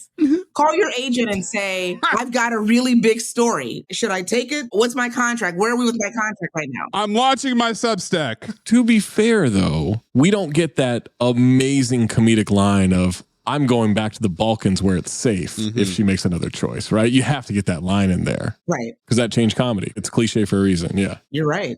Awful writing. Amazing. I had a dumb theory about the kiss.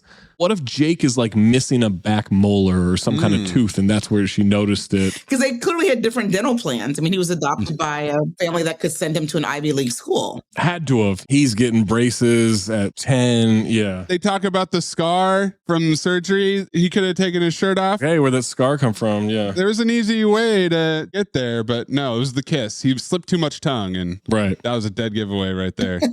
You don't normally kiss me like that. Yeah. You normally put Carmex on before. Like, I don't know what it was.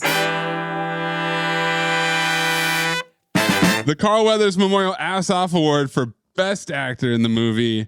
Anthony Hopkins, we talked about it. He mailed it in. He's still Sir Anthony Hopkins. Yeah. Do you know his character's full name, Kelley? I don't, but I'm so nervous. Kelley watched the movie twice, by the way. I definitely watched it twice. Respect. Let me tell you why I'm nervous about you delivering what his name was in the film. Because I listened to another podcast of you guys's for another beloved film that I loved as a child, and it blew my mind that I had not made that correlation. I hadn't watched the film in like 30 years, but it was The Toy.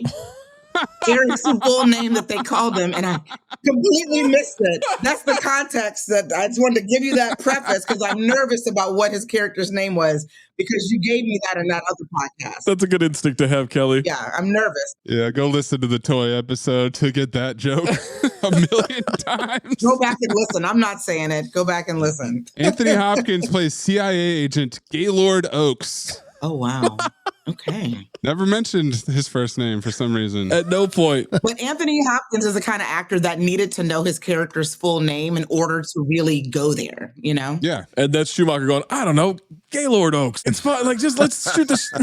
Let's get it over with. So he's in, even though he mailed it in. We got Peter Stormare, the aforementioned, chewing up scenery as the Russian ex-colonel broker of the suitcase nuke. We have the white lady, Karen, at the club, who really enjoyed when Chris Rock played All Out of Love. Yeah. And then we have Anthony Hopkins' toothpick. Yes. Incredible. Which he brought out when he really wanted to spice it up a little bit. Oh my God. Do we have any other nominees for good acting in the movie? I would also add John Slattery. I thought he was good. I'm going to mess all you guys up, but I'm also going to throw in the actor who played Kerry Washington's older sister. Oh, she was good. Because remember how she was hanging up on him and she was like, no, I hate him. He's no good for you. But then you get to the wedding at the end. She was all love. That had to be acting because they only took 3 months to plan that wedding. Yeah. So she didn't go from move to Seattle, I hate him, to where she arrived. The range that actor showed, I thought was impressive. Kelley, do you think it helps her emotions that now he had $90,000 tax-free? I think that helped. That helps, right? I don't know how far $90,000 realistically went in metropolitan New York City. The 25 was going to send her to college, so... Yeah, I was like, 25? What are you talking about? Again, $90,000? That's going to buy you a couple books, basically. I mean, I know that the cost of tuition has gone up tremendously since then, but that doesn't go that far. Yeah, it was still high. And they got the tickets to Hawaii. Yeah, you're talking about Lynette Ware, who played Pam, the sister. Tough talked him on the phone. Yeah, she was great. That's a good call. She was good. What about Michael Ealy as G-Mo, the DJ who had to get out of there once Chris Rock showed up? Oh, he was terrible. That was one of my favorite discoveries, seeing whose first film that this movie was and seeing Ealy in that. This was his first one. Wow. This was Carrie's. This is the film that changed the course of her career. She got her SAG card off of this film. Oh, wow. And was able to, move out of her parents' place. This was a really big deal for her. And she's good in this movie too. She was good. She was great in this movie. For someone who was really a newbie actor to come in and be alongside, at this point, Chris Rock is very famous and work, with Anthony Hopkins and everyone that she worked with. I mean, she held her own and then some. I thought she was great. So what are we thinking? I'm going Stormare. I would agree. I thought he was great. I wish he had been the main bad guy instead of Dragan. Yeah. Instead of a fake out, but I did think he was doing well. I'll go along with it, but that toothpick, I don't think you guys are giving it enough justice. I was going to say, I'm alone with Anthony Hopkins? That doesn't sit well with me. He just didn't try. He's the best actor. He is. But Not in this movie. It's a Lifetime Achievement Award type situation. Yeah. Listen, You know, this is like his lowest season. We're not going to still give him MVP. You think you're watching the movie Fracture or something. It's not there. Like, father. Kelly, my favorite part is when they're at the diner and Chris Rock asks him, what did you tell Kevin's parents? Yeah. Anthony Hopkins is just silent, not making eye contact. And I said, it's incredible because he is simultaneously acting his ass off and also clearly cashing checks.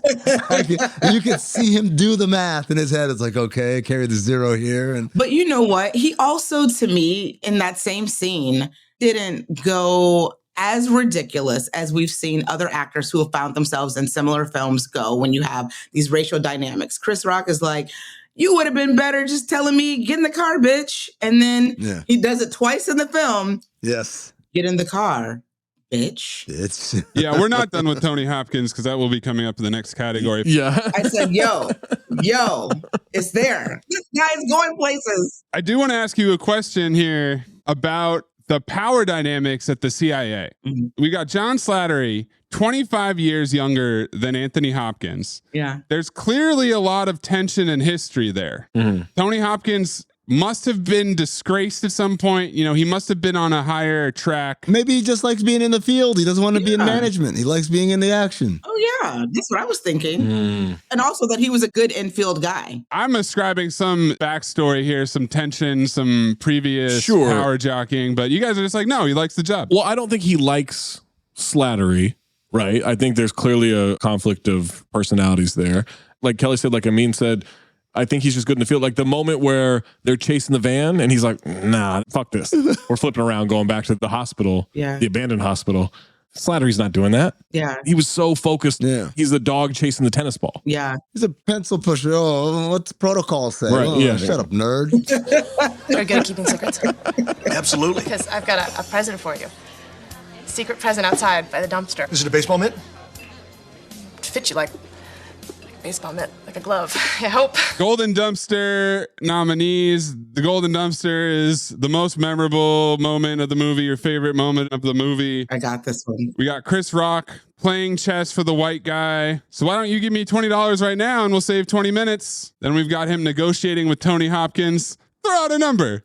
$1 billion. You've overshot. It's a great answer. When Tony Hopkins hears hip hop for the first time and doesn't really think too highly of it. He doesn't know what it is. He has no clue. He doesn't know what it is. They tell him what it is. He's like, this is terrible.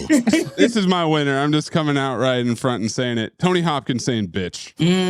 I love it. That is my Golden Dumpster. That is what I will remember for this movie. Yeah. I also have Rock bullshitting his way through nuclear bomb jargon with hip hop and basketball terminology. Yeah. And oh, this one's tough. When they drag and drop $19 million into a different bank account. How do you transfer money? That is funny. You clearly weren't around in 2002 when they were dragging transfers. That's the height of 2000 technology, man. If that's not how you make 19 million, I don't know. Honestly, I wish Zelle would do it this way. It's so much more intuitive. Yeah. You know, I had a couple notes about this. For me, one of the most memorable scenes is actually at the end when Chris Rock is giving it to John Slattery.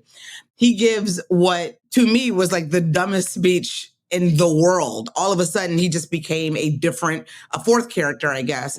But then the speech ends with him saying, now back up before you get smacked up. And I will never forget that. So to me, that was my memorable scene. There you go. Because I said, what? I love it. What just transpired? Now, do we think Chris ad-libbed that, or do we think a white person wrote that and said stick to the script? 1000%. That was words on a piece of paper. Why wouldn't he rewrite that though? I want to get it crystal clear. Act right before you get smacked right. That's right. Act right before you get smacked right. Bitch. Yeah. Beat your ass so bad, only guy in heaven with a wheelchair. There was so much in that speech. There was so much in the speech. So much. And then Dave Chappelle came in and said, zip it up and zip it out. Zippity-doo-dah. I got a couple more nominees. The aforementioned white girl at the club when Air Supply comes on. Chris trying to learn Czech when they're watching him via the closed circuit camera. Oh, yeah. May I ask how much you paid for this? $150,000. Good Lord, what are you going to put in it? Cocaine? Can I offer up the horrible line CIA, what does that stand for? Crackers in my ass? Oh, yeah. There's a lot of lines like that. There were lots of lines. I also wrote down my memorable scene. I know we talked about it earlier, was when Garcelle leaves and says, I'm going back to the Balkans. Where I'm safe. The Balkans. And I wrote in all caps, you are leaving? Why? Maybe that was just the journalist to me. I don't know. Yes. But I wrote that down as one of my memorable scenes too. Well, Kelley, you clearly have never ended up working for CNN Europe. It's not the best of the best over there. No. Only domestic. Yeah. So yeah. My winner is when he gets kidnapped and starts to recite the reason why he knew who did it was because I knew Swanson because I felt her tits in my back. I knew it's Carew because his breath smells like shit. And I knew it was whatever because I got his wallet. Why does a married man have a condom? No, that was a great scene. That gets to the street smarts. That was also when they were like, okay, he's not quite the idiot that maybe we thought he was. Right. That's my scene. I like that scene. My golden dumpster did not win ass off, but much like in the movie Assassin, Sly Stallone putting on glasses to one-hand type on a computer, it's the toothpick of Sir Tony Hopps. That toothpick carries him through a lot of scenes, and that is going to be my everlasting moment from this movie is that toothpick with Tony Hopkins. My favorite toothpick in a movie ever is in I Love You, Man, when Jon Favreau meets Paul Rudd at the restaurant, and he literally unfolds it from his lip. He's keeping it inside his mouth hidden, and he moves it out with his tongue. And I was like, whoa, I watched that scene 5 times wondering where the toothpick came from. Here we have a similar situation where we have one shot of Tony Hopkins and then we cut to the terrorist that jumps off the building and we cut back to Tony Hopkins and he has the toothpick. He's got it. Yeah. Where'd it come from? We don't know. They left that to us. Well, they shot half that scene and then they went to lunch and he got it from craft services and then came back. There's no continuity there. Oh my God. Toothpicks in movies are good. I dig. I was trying to think about what film, but it was definitely a Samuel L. Jackson toothpick scene that I know is a meme. It was a movie with Christina Ricci and Black Snake Moan? Black Snake Moan. Yeah, that's another good toothpick scene. So For a second, I was going to say Jurassic Park, but that was a cigarette, right? That he had. That's a cigarette, yeah. Yes. All right. That's a top 5 cigarette scene, though. Well, Amin, you picked it, motherfucker. Motherfucker. I like that. Cobra File. Again, I would like to say that technically Kelley's the one that picked it. Yeah, but he can't call her motherfucker. From your list. From his personal list. Thank you. I gave her a menu. From your pre-selected list. Thank you. I didn't even give you the full list. I just gave you segments of it.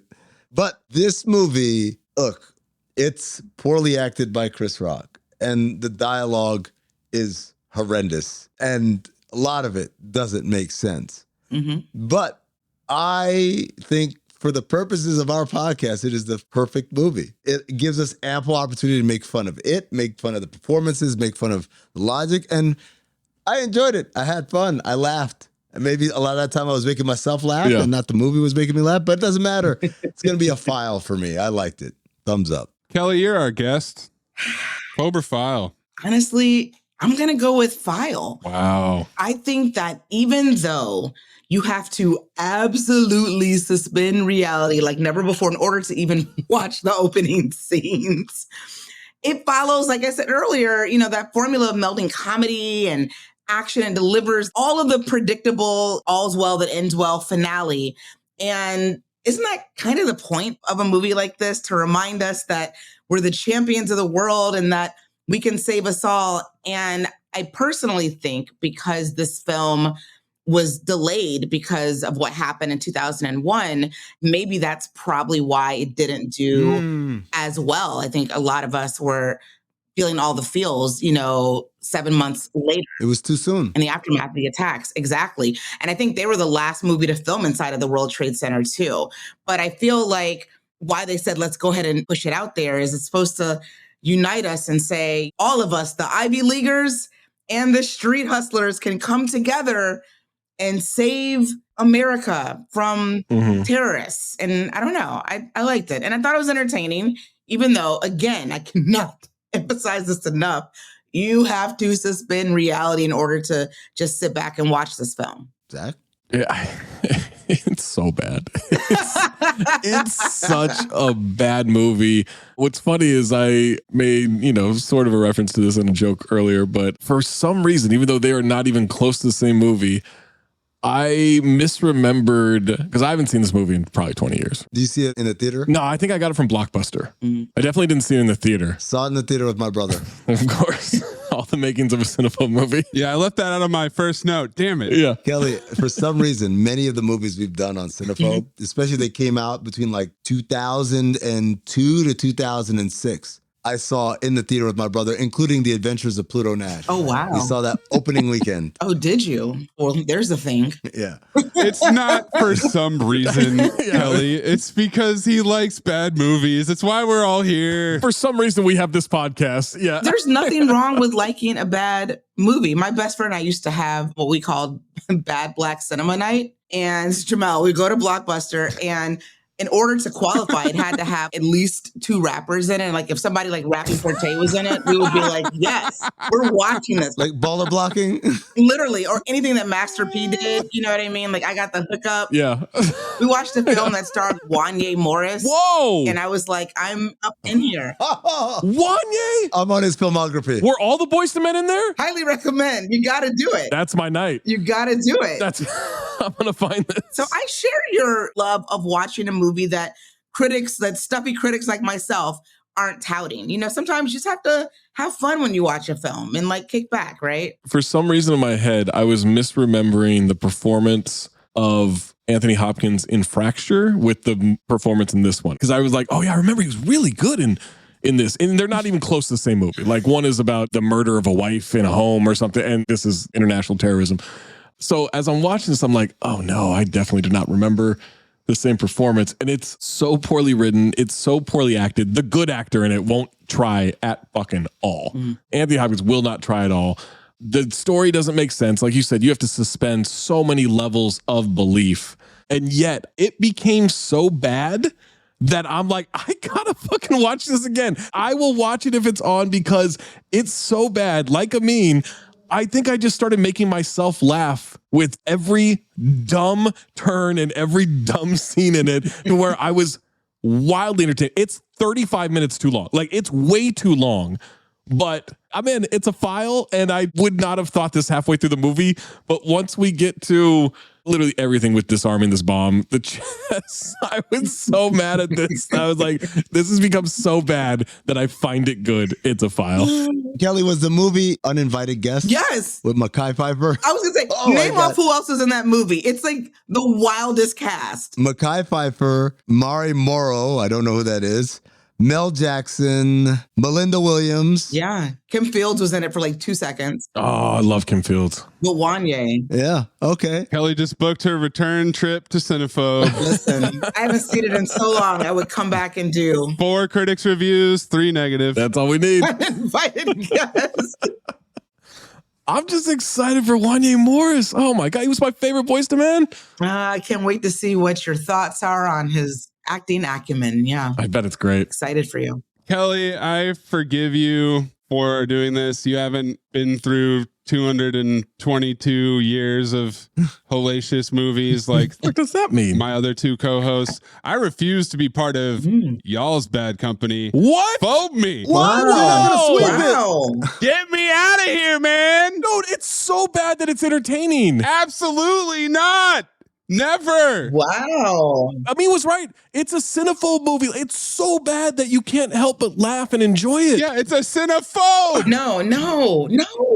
You guys both just mailed in your picks here. Get your toothpicks out. What are you talking about? Roll the credits. We're done. Fire up. I'm all out of love.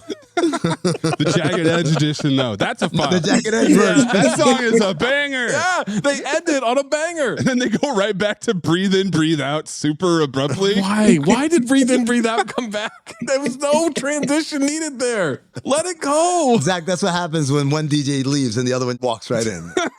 Oh, that's right. Yeah. Michael Ealy was now on shift because Jake Hayes had to go on his honeymoon. I said, let's go, Jagged Edge. Let's go, J.E. Yeah. I was with it. That's another reason. The soundtrack. Another reason to file this movie, Jagged Edge. I'm all out of love. We had a nice green sweep on our sheet. I know. And then here comes Maze with this. What's with you? Movie sucked ass. Chris, I'm with you. I liked it. Chris, I'm not with you, but I like the movie enough anyway. Would you put it in your top 5? I sure would not. Next time we make love, you introduce me to Jade.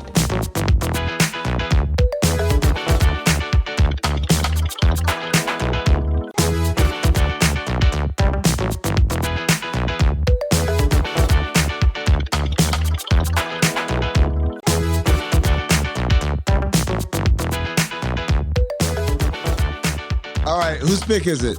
Mine? It's yours? Yep. Actually mine? Yeah. It's funny that when it is your pick, you're like, who, me? I never know. Yeah. Whomst. You know when you just picked it. Whomst among us. All right. Too many rentals lately. Okay, so. Yeah, not me. You guys. What did I do? Before you do that, before you go into that, I just want to say, I watched the trailer for a movie, and I now know what Zach feels every week of like, whose turn is it to pick? Is it mine? Because I want to pick this movie so bad. So excited. I just happened to watch the trailer, and when I saw it, I was like, oh my God. My turn can't come fast enough.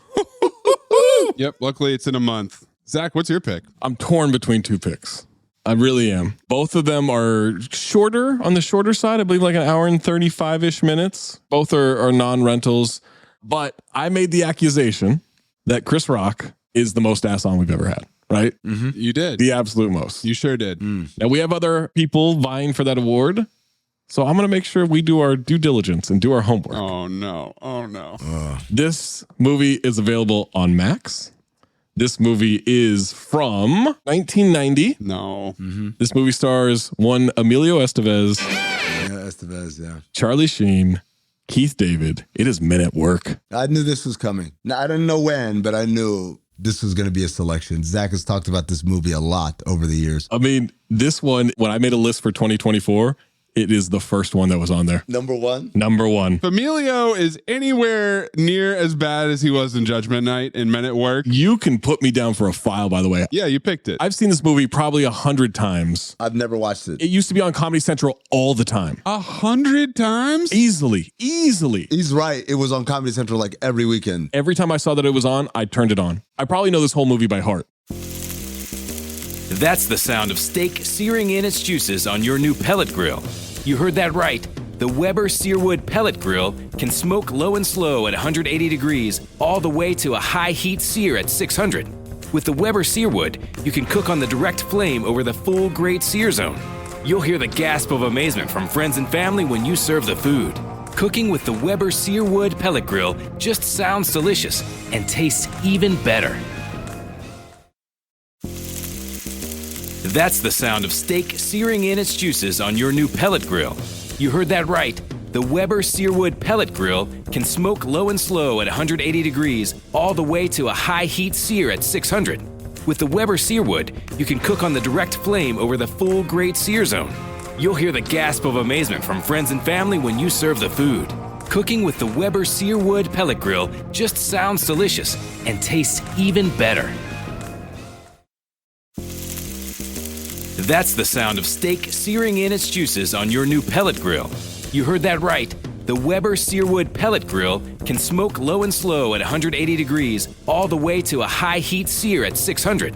With the Weber Searwood, you can cook on the direct flame over the full grade sear zone. You'll hear the gasp of amazement from friends and family when you serve the food.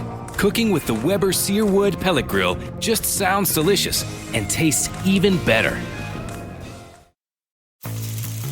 Because you want to hear bacon and eggs on your outdoor griddle, not the scraping of rust. Introducing the Weber Slate Rust-Resistant Griddle.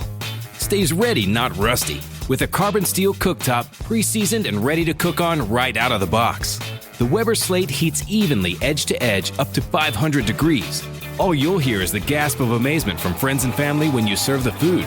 Cooking with the Weber Slate Rust-Resistant Griddle just sounds delicious and tastes even better. That's the sound of steak searing in its juices on your new pellet grill. You heard that right. The Weber Searwood Pellet Grill can smoke low and slow at 180 degrees all the way to a high heat sear at 600. With the Weber Searwood, you can cook on the direct flame over the full grate sear zone. You'll hear the gasp of amazement from friends and family when you serve the food. Cooking with the Weber Searwood Pellet Grill just sounds delicious and tastes even better.